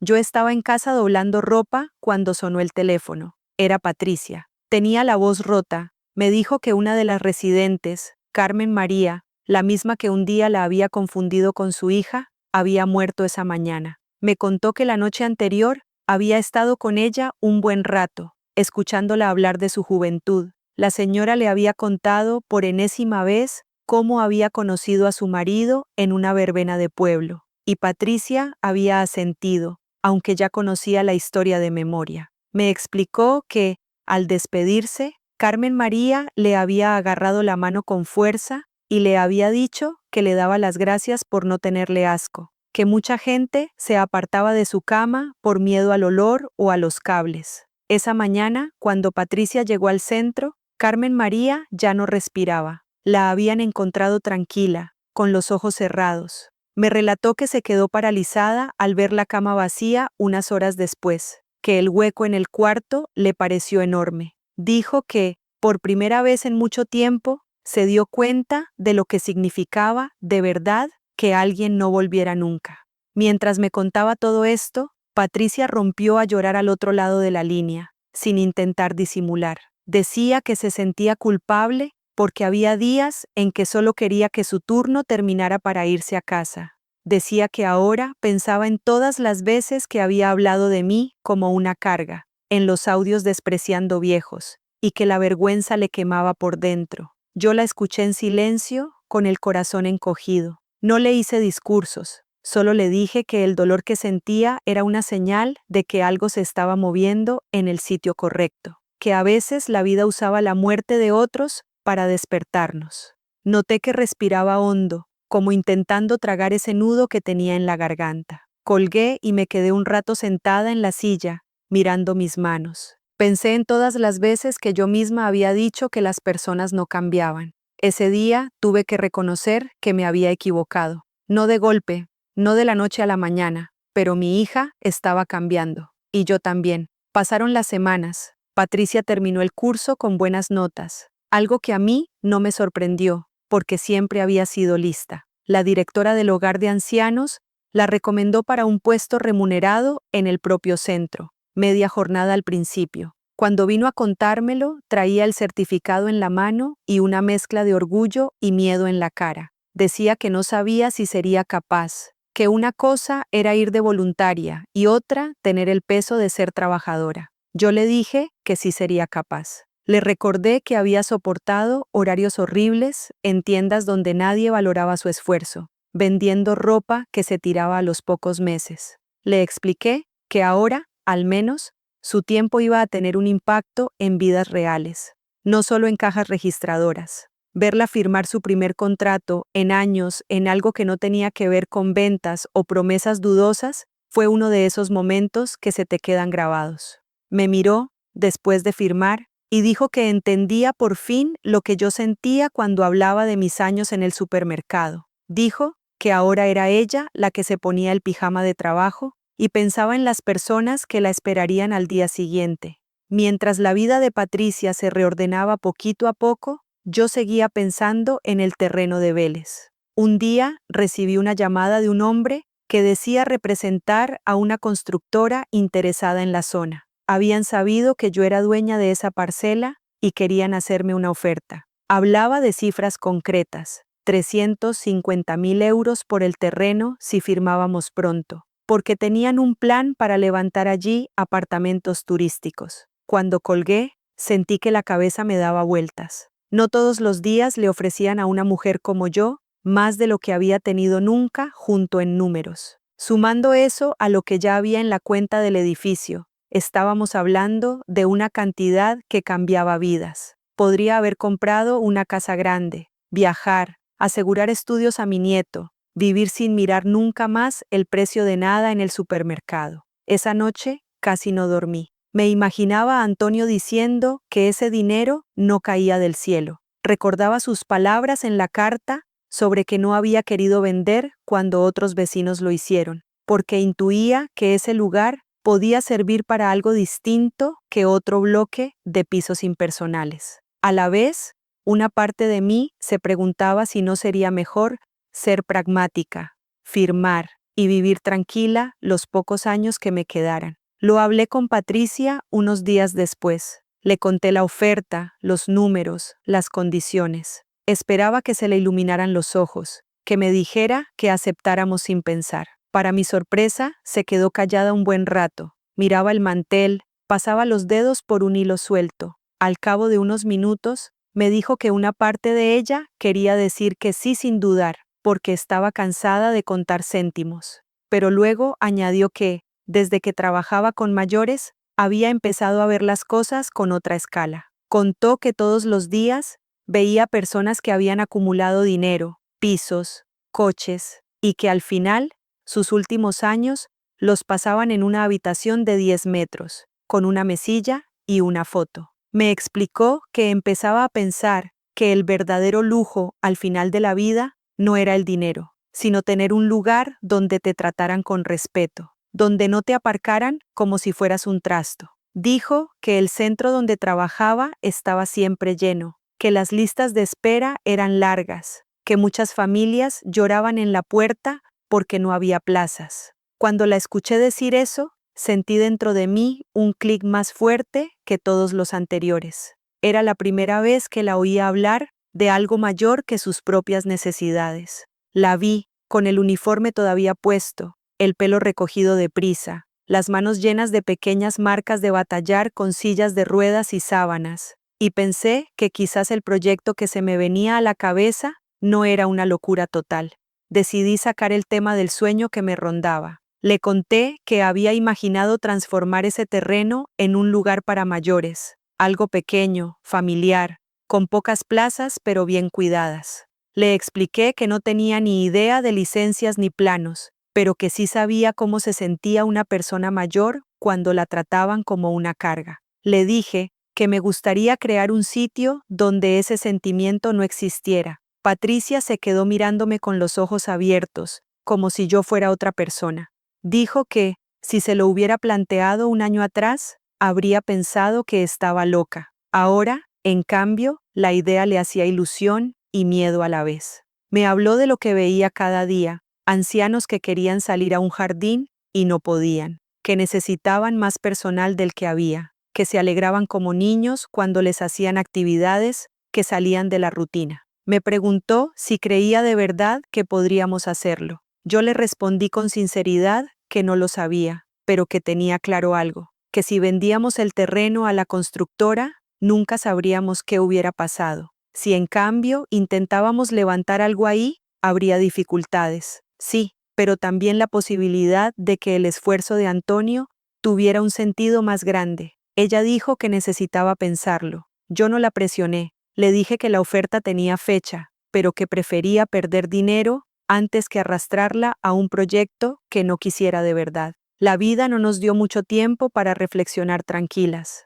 Días después de esa conversación, apareció Sergio de nuevo. Llevaba semanas fuera, dando tumbos entre casas de amigos y de sus padres. De pronto, empezó a mandar mensajes a Patricia diciendo que quería hablar, que se merecía una explicación por todo lo que estaba pasando. Ella, que ya no estaba tan dispuesta a escuchar sus discursos de siempre, le marcó límites. Se veían en sitios públicos, y cada vez ella volvía más cansada, diciendo que él no entendía nada. Hasta que un día, él vino a verme a mí. Tocó el timbre a media tarde. Cuando abrí la puerta, lo vi más delgado, con la barba descuidada, la camisa arrugada. Traía esa mezcla de chulería y desesperación que siempre me había inquietado. Dijo que quería hablar del piso, del edificio, del terreno. Lo dejé pasar al salón, más por curiosidad que por otra cosa. Se sentó en la silla donde tantas veces había comido platos que yo preparaba y empezó a soltar un discurso aprendido. Hablaba de derechos, de herencias, de que Patricia tenía derecho a la mitad de todo lo que Antonio había dejado, de que yo no podía jugar así con sus vidas. Se notaba que había consultado a alguien, porque usaba palabras que no eran suyas. Legítima, nuda propiedad, usufructo. Yo lo escuché sin interrumpir, con los brazos cruzados. Cuando terminó, le dije que ya sabía todo eso, que había ido a un abogado cuando empezó todo el lío y que conocía mis derechos igual que él. Le expliqué que Antonio había dejado claras ciertas cosas en su testamento y que yo no estaba haciendo nada ilegal. Sergio cambió entonces de tono. Pasó de la supuesta calma a la amenaza velada. Insinuó que podrían llevarme a juicio, que tal vez un juez vería mal que yo hubiera ocultado propiedades. Dijo que los tribunales solían ponerse de parte de los hijos y que quizá yo acabaría perdiendo. Noté que me temblaban un poco las manos bajo la mesa, pero no dejé que se viera. Me limité a recordarle que quien se había aprovechado económicamente durante años no había sido precisamente la anciana indefensa de esta historia. Le comenté con tranquilidad que tenía guardados todos los extractos de banco, todas las transferencias, todos los movimientos con su nombre y el de Patricia. Dije que, si alguien quería hablar de abusos, podíamos ponerlo todo sobre la mesa. Él se incomodó, se le movió un músculo en la mandíbula. Me dijo que estaba volviendo loca a su mujer, que mi condición del voluntariado era humillante. Añadió que, si yo no cedía, él se mantendría al margen, pero que no pensaba apoyar un proyecto de residencia ni nada que implicara quedarse sin vender el terreno. Lo dejó caer como si su apoyo fuera imprescindible. Yo le respondí que ya no contaba con él para nada, que, si no quería sumar, lo mejor que podía hacer era apartarse. Fue la primera vez que le hablé así, sin rodeos ni miedos. Se levantó enfadado, soltó algún comentario despreciando mi edad y se fue dando un portazo. Cuando se fue, sentí que las piernas me flaqueaban. Me tuve que sentar un momento. Me pregunté si de verdad estaba preparada para enfrentar juicios, amenazas, papeleos. Luego me vino a la cabeza la imagen de Antonio escribiendo que confiaba en mi criterio. Me repetí que no tenía por qué dejarme manejar por un hombre que nunca había pagado una factura sin pedir dinero prestado. Esa noche, Patricia vino a verme con la cara desencajada. Sergio le había contado su versión del encuentro, exagerando las cosas. Ella venía preparada para defenderlo, pero cuando me escuchó con calma y le enseñé algunos números que él convenientemente había omitido, se quedó en silencio. Miraba los extractos y veía, negro sobre blanco, las cantidades que habíamos soltado a lo largo de los años. 50 euros, 300, 2000, 10.000, siempre con el concepto ayuda, transferencia, urgencia. Con los ojos llenos de lágrimas, me pidió perdón, no solo por lo que había dicho de mí, sino por los años de exigirme como si yo fuera una obligación con patas.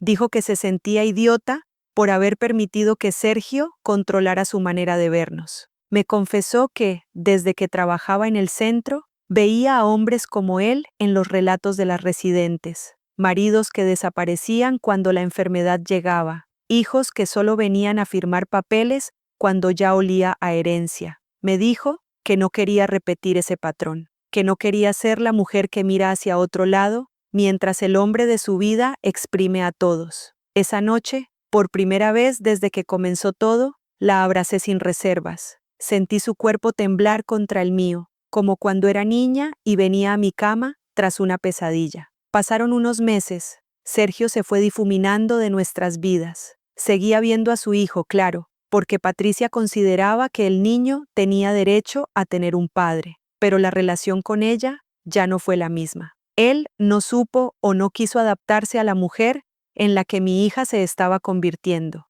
Soltó comentarios despectivos sobre su trabajo en el centro, sobre el piso pequeño, sobre la idea de malgastar un terreno en Viejos. Patricia, cada vez que me lo contaba, sonaba más cansada y menos enamorada. Al final, tomaron la decisión de separarse. No fue un escándalo, no hubo gritos en la calle ni platos rotos, pero sí muchas noches de lágrimas. Yo estuve a su lado, aunque esta vez sin intentar salvarla de todo. La acompañé al abogado, cuidé del niño cuando ella no tenía fuerzas, pero dejé que fuera ella quien firmara, quien pusiera los límites, quien mirara de frente su propia vida. Cuando el polvo de esa ruptura empezó a asentarse, el tema del terreno volvió a la mesa. La constructora ya no insistía con tanta fuerza, pero seguían interesados. El precio seguía siendo alto. Patricia, que ahora trabajaba casi jornada completa en el centro y se había ganado el respeto de sus compañeras,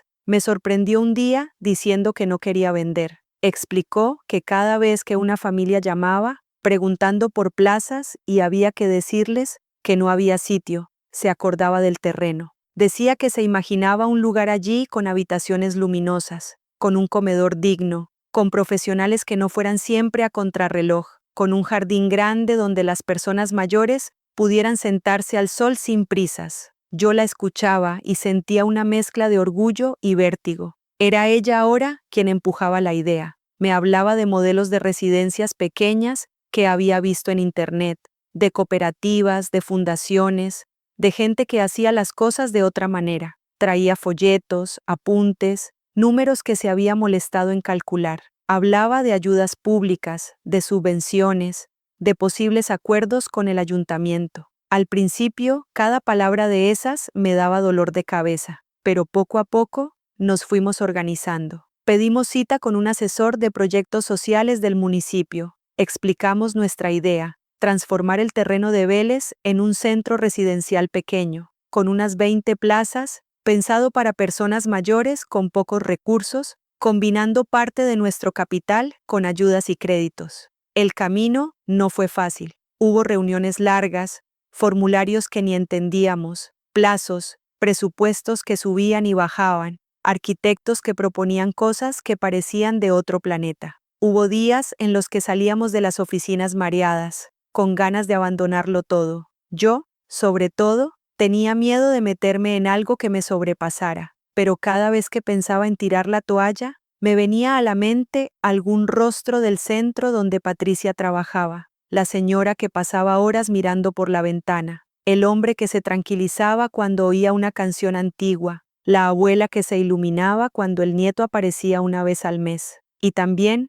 me venía a la mente Antonio, su libreta azul, sus noches en vela pensando cómo protegernos. Pasaron casi 2 años entre planos, licencias y obras. 2 años en los que seguí viviendo en mi piso de siempre, bajando al supermercado de la esquina, viendo crecer a mi nieto y aprendiendo palabras nuevas como memoria de calidades y normativa de accesibilidad. 2 años en los que vi a Patricia transformarse de dependienta frustrada y esposa de un hombre inmaduro a trabajadora respetada, alumna aplicada en cursos de atención sociosanitaria y socia de un proyecto que nunca habríamos imaginado.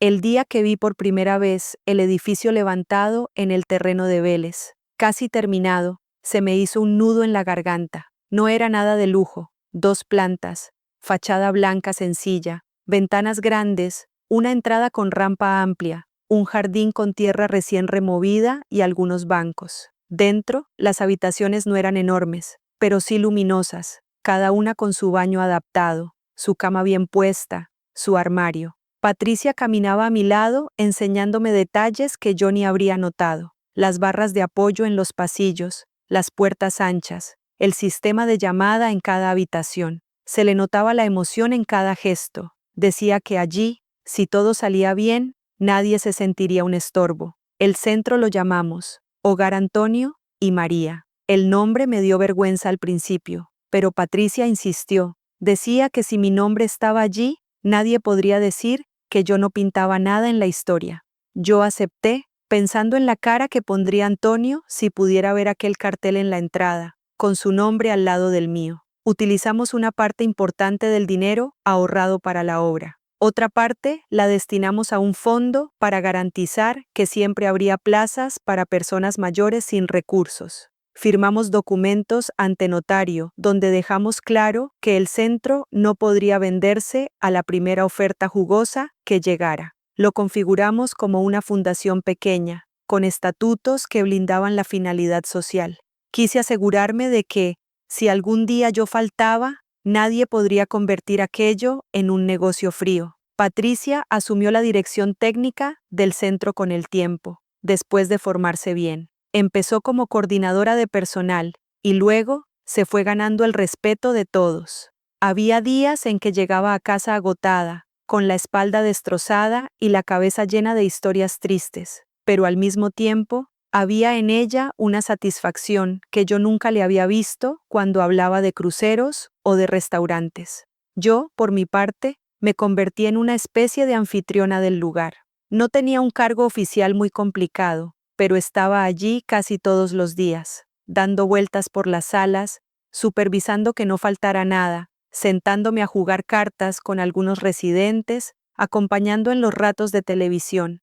Muchos me llamaban la señora María del Pasillo, porque siempre estaba de un lado a otro con una Rebeca en el brazo y un termo de café. Mi nieto también empezó a pasar más tiempo por allí. Venía algunos fines de semana a ayudar en pequeñas cosas, empujar sillas, traer revistas, colocar juegos de mesa, verlo relacionarse con esos ancianos, riendo con sus anécdotas, me daba esperanza.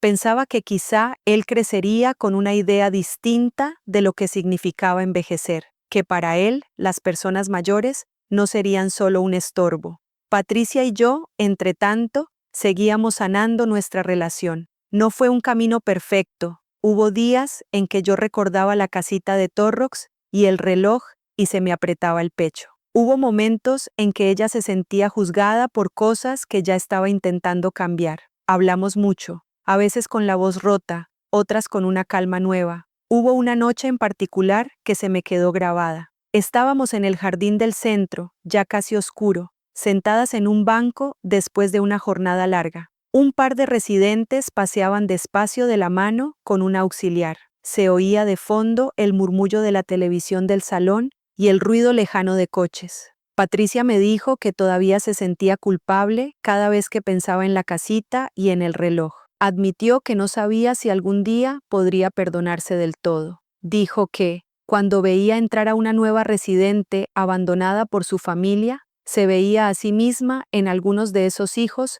que no contestaban al teléfono. Yo le respondí que el perdón no borraba el pasado, pero sí podía darle otro sentido. Le dije que lo que había hecho era muy grave, que me había dolido hasta un punto que ni ella se imaginaba, pero que si aquella traición nos había llevado, con el tiempo, a construir un lugar donde otros mayores se sintieran respetados, al menos el dolor no había sido en vano. Añadí que, cada vez que la veía sostener la mano de una anciana, veía al mismo tiempo a la niña que un día corrió descalza en la casita de Torrox. Ella lloró en silencio. Yo también. No hicimos promesas grandilocuentes. Simplemente nos quedamos allí, juntas, con la sensación de que, a pesar de todo, estábamos en el lado correcto de la historia. A veces, cuando estoy sola en el despacho pequeño que me dejaron en el centro, abro un cajón donde guardo dos cosas. Una foto de la casita de Torrox con la fachada blanca y las macetas en la ventana, y una foto del reloj de Antonio en su muñeca, el día de nuestra boda de plata. Miro esas imágenes y siento la punzada típica de la pérdida, pero también un cierto alivio. Pienso que la casita acabó en manos de desconocidos que no saben la historia que allí se vivió. Sí, pienso que el reloj estará marcando otra vida que nada tiene que ver con la nuestra. Pero luego miro por la ventana y veo a los residentes paseando por el jardín, a Patricia revisando una lista con medicaciones, a mi nieto riendo con un señor que le enseña a jugar al dominó, y me digo que de alguna forma torcida, lo que nos quitaron se transformó en algo más grande. Algunas tardes, cuando una familia trae a su madre o a su padre al centro, veo en sus caras el miedo y la culpa que yo también sentiría. Me siento con ellos en la sala de visitas y les cuento que entiendo ese dolor, que no están abandonando a nadie, que a veces amar también es reconocer que uno no puede solo. No les hablo de mi historia entera, porque no siempre hace falta, pero sí les digo que detrás de ese edificio hay años de esfuerzo, de errores, de cambios. Y cuando alguna de esas personas mayores me toma la mano y me dice que aquí se siente persona y no paquete, pienso en la frase que un día escuché en un audio, esa vieja, y se me enciende una chispa de rebeldía tranquila. Me prometo que, mientras pueda, ningún residente de este lugar será tratado como una carga inútil. Puede que quien escuche mi historia piense que todo salió demasiado redondo, que no suele pasar así en la vida real. Yo misma sé que no es un cuento de hadas. Hay días duros, hay problemas de dinero, hay momentos en que la burocracia nos ahoga, hay residentes que se van y nos dejan un vacío enorme. Patricia todavía tiene heridas, yo también. No hay borrón y cuenta nueva, hay cicatrices.